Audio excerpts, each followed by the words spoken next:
So yun nga po, 'di ba napag-usapan natin na mukhang may magandang plano. Sikreto pero nakarating pa rin sa atin. Salamat sa mga puting ahas na 'yan. Salamat sa mga kumukontak kay Miss Maharlika. Mm. And siguro maganda rin yung diskarte ng mga puting ahas na hindi nila ako kinokontak. Kasi ako, sabi ko, kaya siguro wala akong mga natatanggap na mga intel from the inside, right? O intel inside. Wala akong natatanggap na mga sikretong mensahe from the puting ahas. Dahil nga small time vlogger lang ako. Ganun. Okay, walang tiwala sa akin ng mga puting ahas kasi pipitsuging vlogger lang ako. Pero siguro, ang ginagawa ng mga puting ahas ay hindi lang talaga nila ako nilalagay sa alanganin. Kasi kapag marami akong naaamoy na mga kapag maraming nakarating sa akin ng mga kahayupang plano ng kuting ahas at ng tambaluslos Jollibee, ay baka lalo akong malagay sa alanganin. So maganda rin yan na paminsan-minsan lang ako makontak ng kung sino man. Kung meron man akong mahagilap na info ay yung tipong second hand na, right? Hindi yung galing mismo sa kanila, pinarating lang sa akin ng mga kakilala ng nasa loob. Kasi may ganun yung katulad mga binabanggit ko sa iyo, mga puting lamok, hindi yan puting ahas, kaya nga hindi ko tinatawag na puting ahas, puting lamok, puting hito, kasi sila yung may connection sa loob, and then nire-relay lang nila sa akin. And katakataka na tumutugma sa mga vlog ni Miss Maharlika. Hindi ako sure kung nag-vlog si Miss Maharlika patungkol dito sa sikretong plano for Coach Jarrett, or magandang plano actually. Pero maybe sa dinami-rami na rin ng mga, di ba? Thank you, Ate Hazel Kerpos. Nabasa ko yung suggestion mo kanina sa Gikan sa Masa. Di ba? Where was I? Kung ano man ang sikretong plano nila kay Coach, bahala na sila. Anyway, ngayon si Taning pala ay may naamoy din tayo, binigay ng puting ahas. And siguro ang plano nga ng mga puting ahas na yun, huwag talaga akong bigyan ng mga info marami para hindi naman ako malagay sa alanganin, kasi syempre nasa Pilipinas ako, di ba? Nasa New York pala ako. Central Park itong nasa likod ko. Ayan, Central Park, New York. So, para lang din di ako malagay sa alanganin, huwag na lang nila akong bigyan ng maraming info, right? Ganon, kasi delikado ang bumatikos ngayon. Sabi nga ng iba, silent martial law na ngayon. At lahat halos takot, even the media, hindi bumabatikos kay Kuting. Kakaiba, di ba? Okay, so, yan.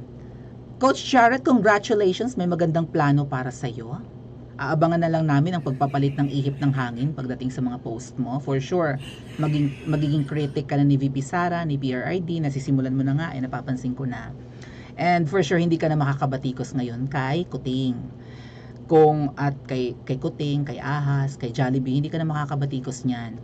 Kasi nga, for sure, tempting ang offer sa'yo, di ba? Kasi ang plano nga, di ba, oplan tumba. Una, ibabribe ka muna. Or sisindakin ka. Pag hindi ka nakuha sa bribe, pag hindi ka nakuha sa generous allowance, at hindi ka nakuha sa sindak, tumba ka na.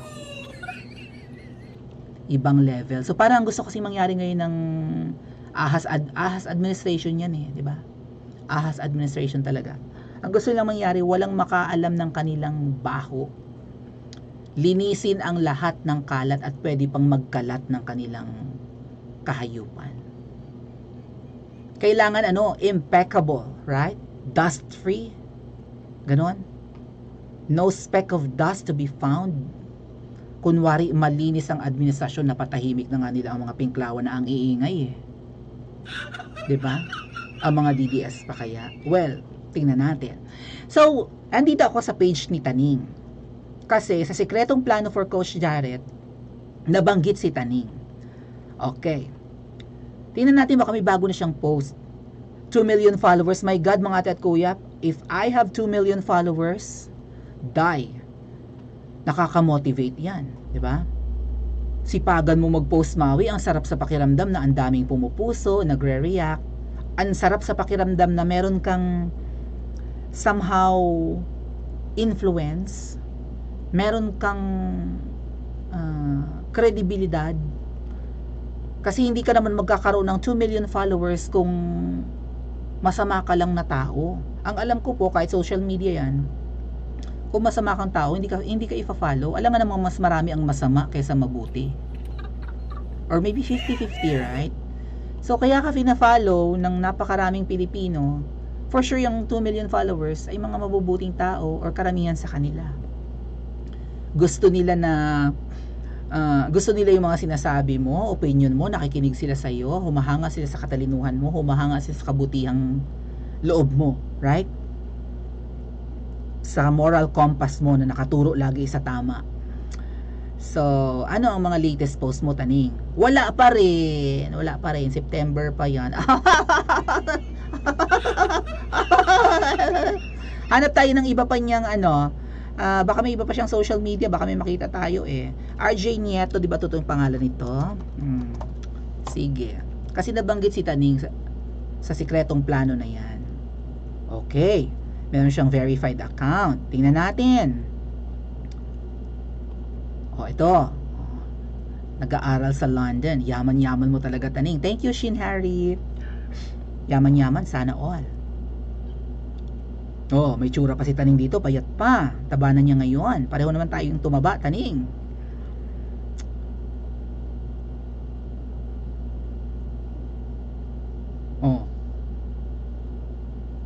May post siya November 5. Tagal na rin. Why do you study? Utot-utot. I'm tired of seeing PH popular culture over eagerly volunteering to be the diffusion line of blah blah blah blah blah blah blah. Walang kwenta. Ang inaasahan ko sa iyo, Taning, ay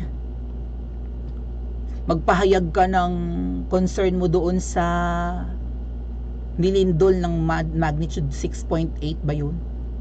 Akala ko 7, sabi 7.2. Yung lindol sa General Santos City, di ba political vlogger ka? Makiramay ka sa kapwa mo Pilipino. May namatay, Siyam ang namatay sa lindol na napakalakas. Araw yun nangyari, how much more kung gabi pa. Wala kang akala ko ba para ka sa ikabubuti ng mga Pilipino. Yung mga problema ng mga OFWs, DH ka mo ng mga DH, wala ka namang sinasabi. Wala akong nakikitang project mo or pagtulong mo sa kapwa mo. Kasi diba OFW si Taning? Hindi eh. Overseas Filipino Students. So OFS.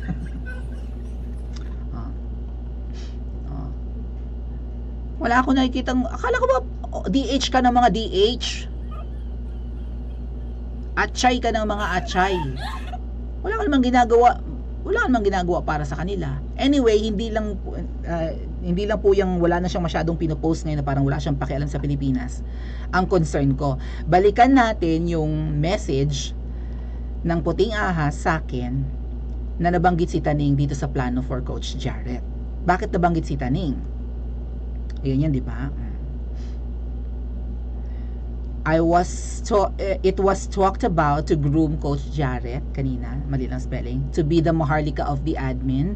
Since Thinking Pinoy was asked, ito pang mahirap kapag ang ginagamit natin ay gadget unless magaling kayo mag-type. Bibihira ako magkaroon ng typo error or typographical error kapag ang gamit ko ay laptop or computer. Pero sa gadget, madali kang magkamali sa spelling dito eh. No, kasi maliit lang yung keypad ng di ba? Ng ating mga phone. So, never mind the typo error. Thinking Pinoy was asked to stop vlogging about them as he causes more negativity than help boost the First Family's brand of leadership. Can you confirm this, Butod?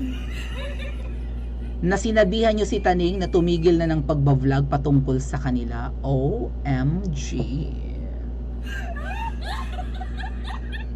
Taning, hindi ka na pala asset ni Butod. Hindi ka na asset sa kuting administration. Ikaw pala ay liability na. So, is it suffice to say na nagsasabi ng totoo itong Puting Ahas, mga ate at kuya? At si Taning ay pinatahimik talaga? My God, Taning. Kaya pala wala ka nang masyadong post, hindi dahil sa ikay nagtatampo.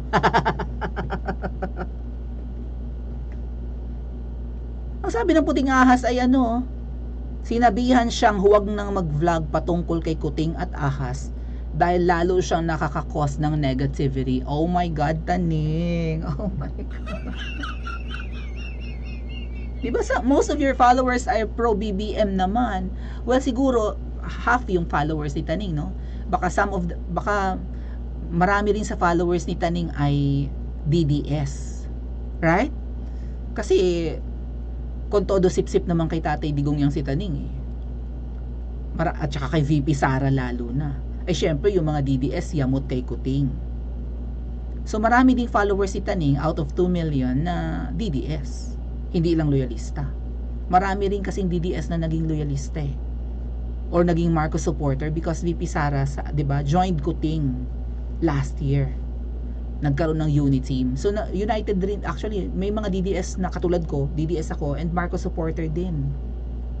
But now, ayoko nang lalo pa narinig ko yung yung parang pagiging playing safe ni Senadora Amy doon sa Senate hearing patungkol sa Smart Magic. Halata mo namang pinoprotektahan niya si Kuting. Hay nako Senadora Amy, good luck talaga sa political career mo pagka puro ka pagtatanggol sa kapatid mo. Anyway, yun nga po, si Taning daw pala ay inutusan na huwag nang mag-vlog patungkol sa kay Ahas at kay Kuting, and maybe yung mga screenshot din ng mga screenshot ng mga convo nila ni Charish. Is that right? Tama ba mga kuya? Mahilig si Taning mag-share ng mga screenshots ng convo nila ni Charish, di ba? Just to prove na close sila ni Taning, ni Charish. Mahilig siya ng ganyan, mag-screenshot ng mga chat tapos sinishare niya.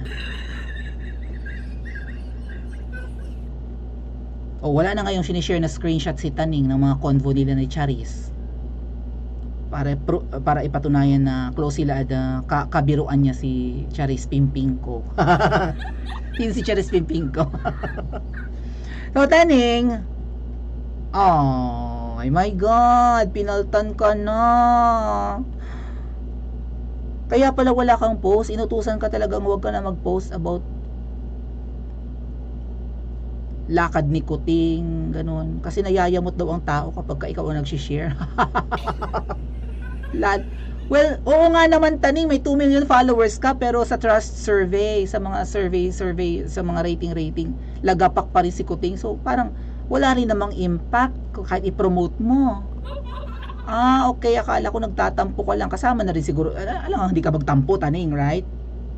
Alam hindi ka magtampo, iniitsapwera ka na. And now, si Coach Jarrett na ang igugroom. The next Taning, and pantapat kay Binibining Maharlika. Ay Taning, nawalan ka talaga ng kinang. Iba na ang pakikinangin ngayon.